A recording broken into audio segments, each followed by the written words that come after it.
வணக்கம் நண்பர்களே. இந்த பதிவு எதற்காகனா, இந்த ஜென்ரேஷன்ல பேரண்ட்ஸ் எல்லாம் தான் கையில இல்லாட்டியும் கடன் வாங்கி பிள்ளைங்களை இங்கிலீஷ் மீடியத்துல படிக்க வைக்கிறாங்க. எதற்காகனா, நல்லா படிப்பாங்க, கவர்மெண்ட் ஜாப் கிடைக்கும்னு. அவங்க கனவு எல்லாம் கனவாவே போகக்கூடாதுன்னு தான் இந்த விழிப்புணர்வு. சில விழிப்புணர்வு இல்லாத பேரண்ட்ஸ் இங்கிலீஷ் மீடியத்துல படிச்சாதான் கவர்மெண்ட் ஜாப் கிடைக்கும்னு கடன் வாங்கி பிள்ளைங்களை இங்கிலீஷ் மீடியத்துல சேர்த்து படிக்க வைக்கிறாங்க.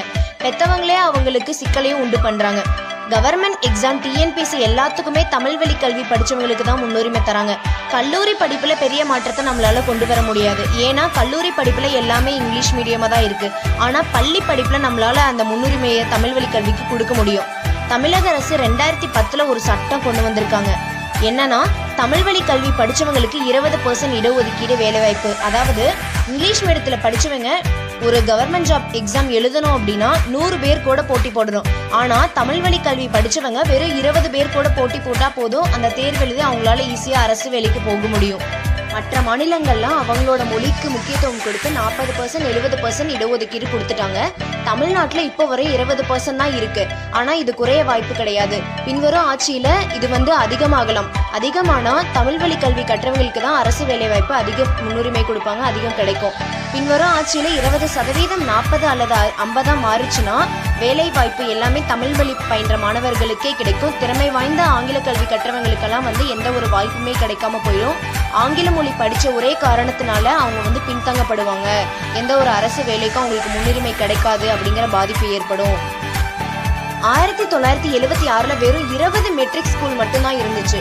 1999 2000 வரை 4000 மெட்ரிக் ஸ்கூலா மாறிடுச்சு. இதற்கு காரணம் தமிழ் மீடியத்தை யாரும் நம்பாம எல்லாம் இங்கிலீஷ் மீடியத்தை தேடி போறதுதான். இங்கிலீஷ் மீடியத்துல படிச்சாதான் வேலை கிடைக்கும் அப்படிங்கிற மூட நம்பிக்கை பெத்தவங்க கிட்ட இன்னமும் இருக்கு. எதிர்காலத்துல கண்டக்டர்ல இருந்து IAS எக்ஸாம் வரை எல்லாத்துக்கும் தமிழ் வழியில படிச்சவங்க தான் தேர்ந்தெடுக்க போறாங்க. இங்கிலீஷுங்கிறது ஒரு லாங்குவேஜ்னு நினைக்காம அதை ஒரு அறிவா எல்லா பெற்றவங்களும் பார்க்குறாங்க. Spoken English, spoken German, spoken Hindi அப்படின்னு லாங்குவேஜை கற்றுக்க நிறைய வழிகள் இருக்கு.